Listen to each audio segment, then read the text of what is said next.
Hello everyone and welcome back to another video here on the channel. I'm your host Void and today I am in stormy England. Outside is Storm Christoph and it's very windy and very noisy, so I apologise if you have some horrendous noise in the background while I'm talking. But anyway, today I thought I would share with you some mechanics that I have discovered while messing around with end portals and pistons. Don't ask why or how I came to these kind of conclusions, I just did anyway. When pistons extend, inside the piston arm is another block occupying its space called the Piston Arm Collision, and you can place piston arm collisions with commands by just running / set block tilde piston arm collision, all one word like that. And that will be where you're standing, and you can't place anything in it. The only way to remove it is either by filling this block space with air or updating it, and then it will be removed. Now, there is a way to not only get piston arm collisions on their own without the piston inside of them, but also to remove the piston arm collision from the piston itself, and it's really easy to do. All you need to do is put an end portal in it. As you can see, the collision box of the piston has changed, and I can walk straight through it. Now, if we then combine this with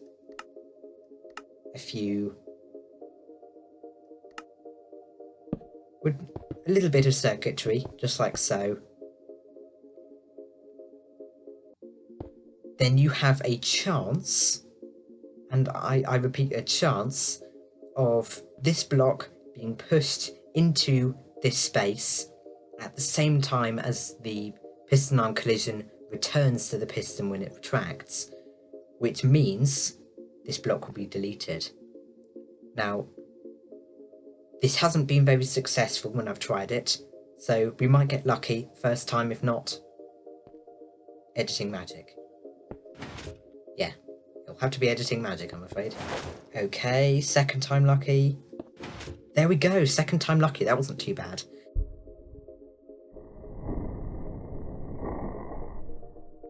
So as you saw, the block got removed, and this works with any movable block. Unfortunately, it doesn't work with Bedrock simply because it's not movable. You can't delete Bedrock with piston heads like you can in Java. Instead, we have other methods like the dark oak method, which I've been investigating over there, that's extremely unreliable and it's just a pain in the backside to try and get work in survival.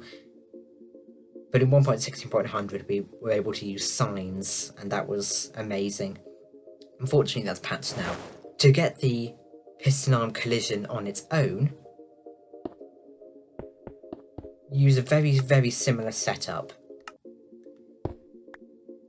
but you have to move the piston up like this. So rather than its arm being where the portal will generate, its base is where the portal will generate. So for easier access, I'm going to put a piston here for easier demonstrations. As you can see, when we try to activate this piston, it doesn't work because pistons, when they are extended, are removable from both the top and the bottom, which is just as well because that could have some very funky effects if you could move extended pistons.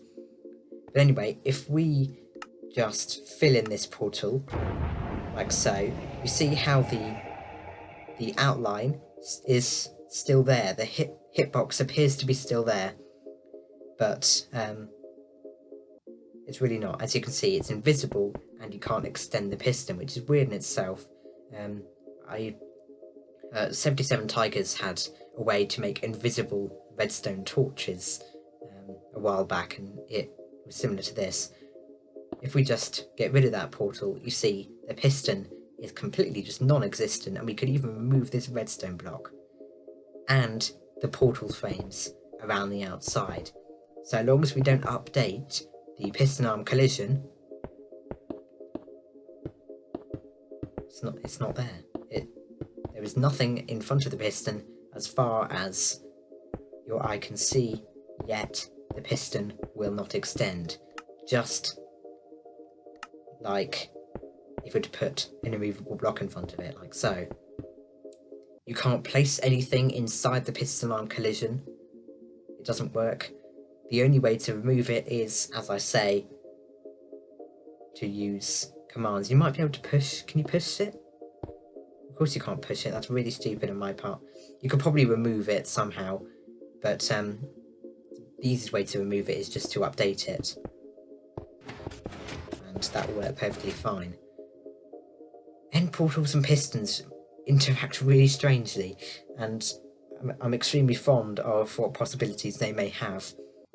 As far as I know, completely useless, but very fun nevertheless. So I recommend you go into your testing worlds or wherever you want, really, and test this for yourself, and maybe you can come up with something that's very useful involving it. But unfortunately, that's all I've got time for today. Thank you so much for watching, and I've got some very interesting and fun projects on the way that are in fact not related to Minecraft. So if you're interested in that kind of thing, consider subscribing and being notified and all that stuff that I'm not going to say very often. But thank you so much for watching, and I'll see you all in the next video. Bye bye.